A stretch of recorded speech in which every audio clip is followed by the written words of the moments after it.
Florida Congresswoman Frederica Wilson says that people who criticize congressional members should be prosecuted. Give me a break. And so, once again, this podcast is about lawlessness.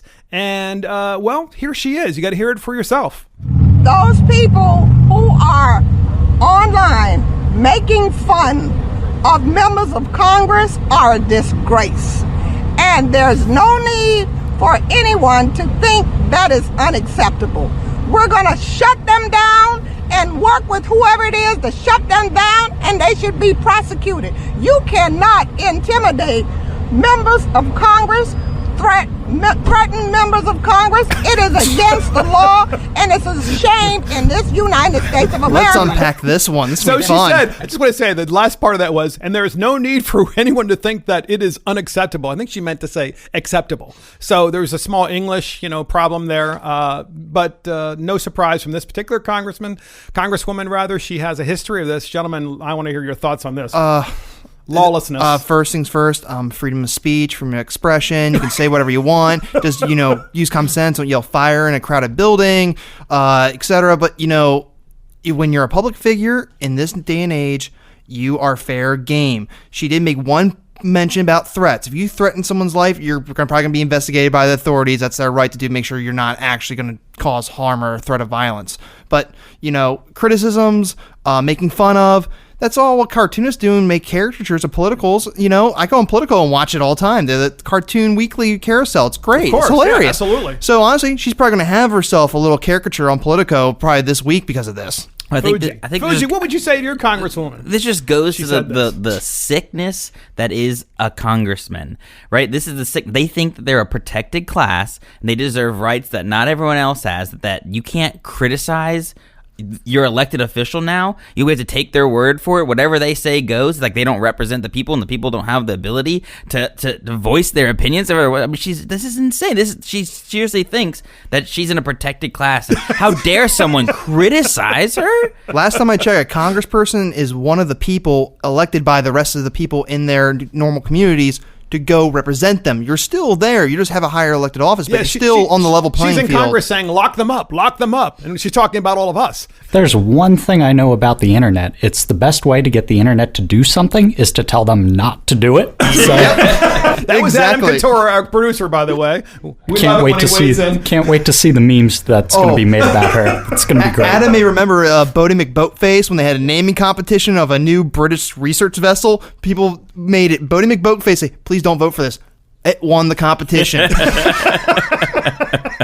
Next up, Senator Kamala Harris of California. She's running for president of the United States. She hired the same campaign law firm and lawyer that worked for Hillary Clinton and ultimately hired Fusion GPS. Now, this is pretty fascinating because why would you invite scandal inside of your campaign or potential scandal or some sort of scrutiny that people are going to look? I mean, it's crazy. Gentlemen, thoughts on this? This is an ongoing story. It just doesn't seem to want to go away.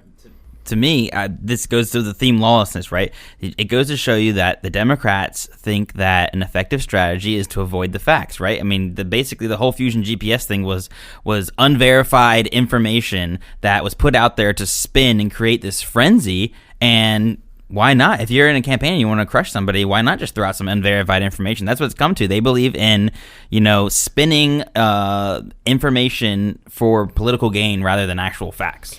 Two things. Democrat Party usually doesn't go for the hard facts or the hard truth. They use flowery language to circumvent things and tell everyone everything's sunshine and roses if you vote for them. And secondly, the phrase birds of a feather comes to mind real big on this one. So Mark Elias, who heads Perkin Cole's political law group, became general counsel for California Senator Kamala Harris's presidential bid this year. Elias, who held the same position in Clinton's campaign, is named in 2 pending Federal Election Commission complaints and in receipt of a federal lawsuit alleging that Clinton campaign broke campaign finance laws when it used Perkins Cole to hire Fusion GPS. Because obviously what Hillary Clinton did is she hid these expenditures through a law firm who then hired Fusion GPS. And that's why it's been very hard to get to the truth about all this. If anything, it probably shows that campaign finance laws should be revised and looked at. But why would Kamala Harris invite this? It's just stupid. That's shooting yourself in your own foot right there. Exactly. Yeah. Final thoughts there. Yeah, Come like on. I said, I mean, it just goes to show you that this is the dirty part of politics that people can't stand. They want campaign finance reform. I mean, I think the Clinton campaign spent $12 million to this law firm to go ahead and get that information to spend. And nuts. It's insane. That's crazy. And- it's absolutely insane. And to Mark's point, I actually was thinking on this on the way here for this podcast. Kamala Harris is from California, so she has a pretty good shot of carrying California in the Democrat primary. So why invite this controversy or any suspicion or extra keen eye on her campaign when she has a good chance of actually winning the Democratic primary if she doesn't do anything too screwy? But right now, it may lead to that way. It's like, huh? Absolutely. To that way, it's like, huh? Hey everybody, this is Mark Fisher with Mark and the Millennials. Don't forget to like this video and subscribe to our channel.